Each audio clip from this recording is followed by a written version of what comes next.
नमस्कार मित्रों, आज का वीडियो बहुत ही खास है। आज हम आपको फैक्टर करना सिखाएंगे, यानी कि गुणनखंड। कोई भी क्वेश्चन अगर आपका आ जाता है, जैसे कि क्वेश्चन आपको दिख रहा होगा 2s² प्लस का 5s प्लस का 3। दूसरा क्वेश्चन है 3v² प्लस का 10v प्लस का 3। ये दो क्वेश्चन अगर गुणनखंड करने को अगर आपसे कोई कह दे, यानी कि फैक्टर करिए, फैक्टराइज करिए, तो आप कैसे करेंगे? डरने की बात नहीं, क्योंकि फैक्टराइज जो है ज़्यादातर बच्चे नहीं कर पाते हैं, गलत कर देते हैं। बहुत सिंपल सी ट्रिक है, वीडियो आप ध्यान से समझेंगे, एक एक स्टेप बाय क्लियर करूँगा। और उसके बाद आपको कैसा भी आपको फैक्टर करने को दे दिया जाए तो आप आसानी से उसका गुणनखंड या फैक्टर कर सकेंगे, बिल्कुल नहीं डरेंगे। चलिए स्टार्ट करते हैं। क्वेश्चन आपको दिखाई दे रहा है 2s² प्लस का 5s और प्लस का 3। ये क्वेश्चन आपके पास दिया गया, ठीक है। सबसे पहले अगर आपको फैक्टर करना है तो एक फैक्टर थ्योरम होती है। फैक्टर थ्योरम का बेस ये है कि आपको ax² प्लस का bx प्लस का c, आपका क्वेश्चन इस क्वाड्रेटिक फॉर्म में लिखा है या नहीं लिखा है। सबसे पहले आपको ये देखना है कि आपका जो क्वेश्चन है 2s² प्लस का 5s प्लस का 3, क्या ये इसके कंपेयर करें तो सेम टू सेम दिखाई दे रहा है। अगर ऐसा है, क्वाड्रेटिक इक्वेशन के ही सेम फॉर्म में अगर आपका क्वेश्चन लिखा है, तब तो आप आसानी से चुटकियों में ही आप गुणनखंड कर सकेंगे।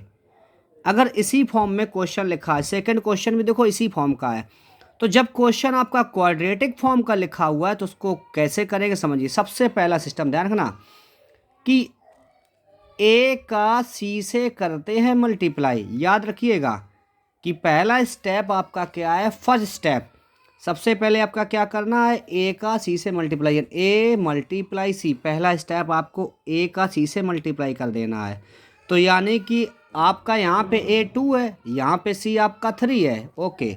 तो यानी कि 3 का जब आप, यानी कि 2 का जब आप 3 से मल्टीप्लाई करेंगे तो बन जाएगा 6। पहला स्टेप आपका हो गया।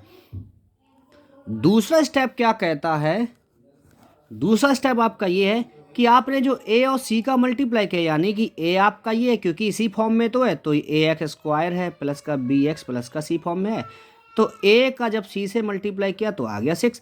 अब 6, आप ऐसे दो नंबर सोचेंगे जिनका मल्टीप्लाई करने पे तो 6 आ जाए, और उनका जब हम प्लस करेंगे, प्लस जब उन दोनों नंबरों का प्लस करेंगे तो b, ये b आना चाहिए। b का मतलब है कि 5 आना चाहिए। जब हम दोनों नंबरों का जब आपस में प्लस या माइनस कर देंगे तो वो 5 आना चाहिए। अब आपको पता है कि ए और सी का मल्टीप्लाई किया तो आपका 6 आ गया, ठीक है। अब 6 में दो ऐसे नंबर चुने हैं आपके जिनका मल्टीप्लाई करने पे 6 आए। देखो 1 6 जा 6, यानी 1 और 6 का अगर आपस में मल्टीप्लाई करें तो 6 आता है, लेकिन 6 से अगर 1 माइनस कर देंगे तो 5 आएगा, जो कि कहा गया था प्लस करना हो या फिर माइनस करना हो 5। बट एक चीज़ आपको ध्यान रखनी है कि अगर यहाँ पे माइनस आपने जैसे कह दिया कि 6 में -1 कर दिया, हमने कर दिया 6 से -1 आ गया 5, यानी आपने देखा जो माइनस का साइन है वो एक ही बार है, और अगर माइनस का साइन आपका एक बार आ जाता है तो आप गुणनखंड नहीं कर पाएंगे। यानी माइनस का साइन एक क्वेश्चन में अगर आपका लगा हो तो एक आपका यहाँ है, यानी कि पेयर में होना चाहिए। अगर माइनस का साइन केवल अकेला है, बाकी सारा पॉजिटिव है, तो आप जो है फैक्टर नहीं कर पाएंगे, करने की कोशिश करेंगे गलत हो जाएगा। चलिए मैं अच्छा यही करके देखता हूँ, पहले गलत यही करके देखता हूँ कि 2s² है। आपने कहा कि 6 में अगर हम 1 माइनस कर दें तो 5 बन जाएगा, और 6 1 जा 6 होता है, तो 6 -1 कर दिया, और s है तो s लगा दी प्लस का 3। देखता हूँ कि ये सही आता है या नहीं आता है।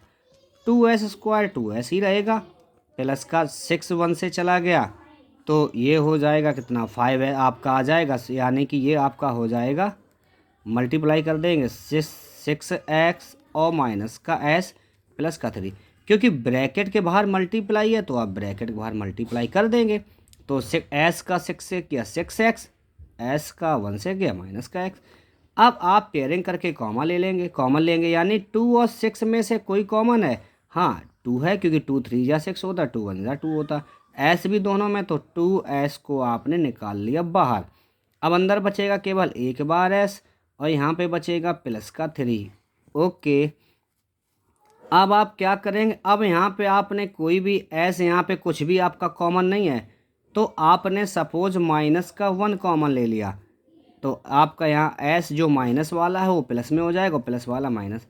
अब आपने देखा है कि इस ब्रैकेट में तो एस प्लस 3 लिखा है, बट इस ब्रैकेट में एस माइनस 3 है, तो ये हो गया गलत। क्योंकि जैसा कि मैंने कहा था, अगर एक बार अगर आपने माइनस लिया तो आपका फैक्टर आखिरी में नहीं आएगा। अब इसकी सही वैल्यू क्या है, चलो तो 6 1 जा 6 होता है, यानी 6 1 और 6 में आता है। क्योंकि मैंने आपको बात कही थी, जो भी मल्टीप्लाई करने पाएगा आप उसका ऐसे 2 नंबर चुनेंगे जिनका आपस में मल्टीप्लाई करो तो ए और सी का मल्टीप्लाई बराबर आ जाए, फिर उनका प्लस या माइनस कर दो नंबरों का, तो ये जो बी यानी ये लिखा जाना चाहिए। अब 2 और 3 का अगर मल्टीप्लाई कर दे तो 2 3 जा 6 होता है, और 2 और 3 को प्लस कर दे तो 5 हो जाता है। चलिए तो ये वैल्यू लेके देखते हैं, यानी 2s²। अब आप सीख गए तो एक काम करते हैं, ब्रैकेट का सिस्टम छोड़ के डायरेक्ट कर देता हूँ, यानी कि 2s और प्लस का 3s। 2s यानी कि अगर वेरिएबल सेम है तो आपने पढ़ा होगा कि दोनों ऐड हो जाएंगे, इतना तो बेसिक चीज़ आपको आना चाहिए। अब इसमें से कॉमन लेके देखते हूँ, तो 2s में से 2s हमने कॉमन ले लिया, तो अगर हम 2s पूरा बाहर कॉमन लेके निकाल देते, अंदर केवल एक बार s बचेगा और +1, क्योंकि यहाँ s एक बार है, यहाँ s 2 बार है। एक बार हमने निकाल लिया तो एक s बचा रह गया, यहाँ पे s एक बार है, जब पूरा ही बाहर निकाल लिया तो 1 तो बचा रहेगा जब कुछ नहीं बचा रहेगा। प्लस यहाँ पे दोनों में 3 है तो 3 कॉमन ले लेंगे और आपका आ जाएगा s + 1। अब आपने सिस्टम समझा है कि यहाँ ब्रैकेट में दोनों सेम है, तो अब आपका आंसर कभी गलत नहीं होगा। तो 2s प्लस का 3 और जो ब्रैकेट में कॉमन है वो कॉमन ले लेंगे। इस हिसाब से आपका 2s + 3 और x + 1 आ गया। यानी पहला स्टेप आपने देखा है कि a और c का मल्टीप्लाई कराएंगे, दूसरा स्टेप आपने देखा है कि जो दो नंबरों का मल्टीप्लाई किया उनका प्लस माइनस कराने पे p बनना चाहिए। और उसके बाद जब पूरा आ जाएगा फिर आपको सिस्टम पता है कि इसको आप इस फॉर्म में लिखेंगे, फिर कॉमन सिस्टम ले लेंगे, तो आप ऐसे फैक्टर करना सीख जाएंगे बड़ी आसानी से। दूसरा क्वेश्चन चलो लेता हूँ, 3v² प्लस का 10v प्लस का 3। अब आप समझ चुके हो, सबसे पहले डायरेक्ट आते हैं, यानी कि a और c का मल्टीप्लाई का मतलब है कि 3 3 जा 9। मन में सोच लीजिए 9 किन दो नंबरों में आता है, जिनका प्लस या माइनस करो तो ये 10 बनना चाहिए, जैसा कि हमने बता दिया। यानी कि 3 3 जा 9 होता है। ओके ठीक है, अब 9 के लिए ऐसा दो नंबर चुनेंगे जिनका आपस में मल्टीप्लाई करें तो 9 आ जाए। यानी कि आपस में मल्टीप्लाई करने के लिए 3 का 3 से कर दे तो 9 है, बस 3 का 3 से प्लस करेंगे तो 6 आ जाएगा, गलत है। ओके, अब दूसरा नंबर एक यही बचता है कि 9 1 जा 9 कर दें और 9 में 1 प्लस करें तो 10 आ जाएगा। तो 3v² सेम ऐसा ही लिख देंगे। 10v के लिए क्या करेंगे, 9v और प्लस का v और प्लस का 3। अब यहाँ से वही सिस्टम कॉमन लेने का आएगा, जो कि स्टेप बाय स्टेप पहले हम क्लियर कर चुके हैं। तो अब कॉमन जब हम लेंगे, यानी कि इसमें से 3 कॉमन ले लेंगे और v भी दोनों में v है तो 3v पूरा ही कॉमन ले लेंगे, तो अंदर बचेगा केवल एक बार v, क्योंकि यहाँ 2 बार है। यहाँ भी बचेगा 3 3 जा 9, 3 केवल बचेगा, v नहीं बचेगा। यहाँ पे इन दोनों में जब कोई चीज़ कॉमन नहीं है तो सिंपल सा 1 ले लेते बाहर, क्योंकि 1 का किसी में मल्टीप्लाई करो वही रहता है। अंदर बचेगा आपका ब्रैकेट में v + 3।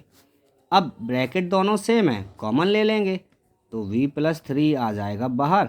अब अंदर बचेगा क्या, यहाँ से 3 भी बचा और वहाँ पे 1 बचा। आपका आंसर आसानी से आपने फैक्टर या गुणनखंड कर लिए। आई होप आपको वीडियो पसंद आया होगा, बहुत सिंपल सी ट्रिक है। थैंक यू, एंजॉय करिए, वीडियो शेयर करिए।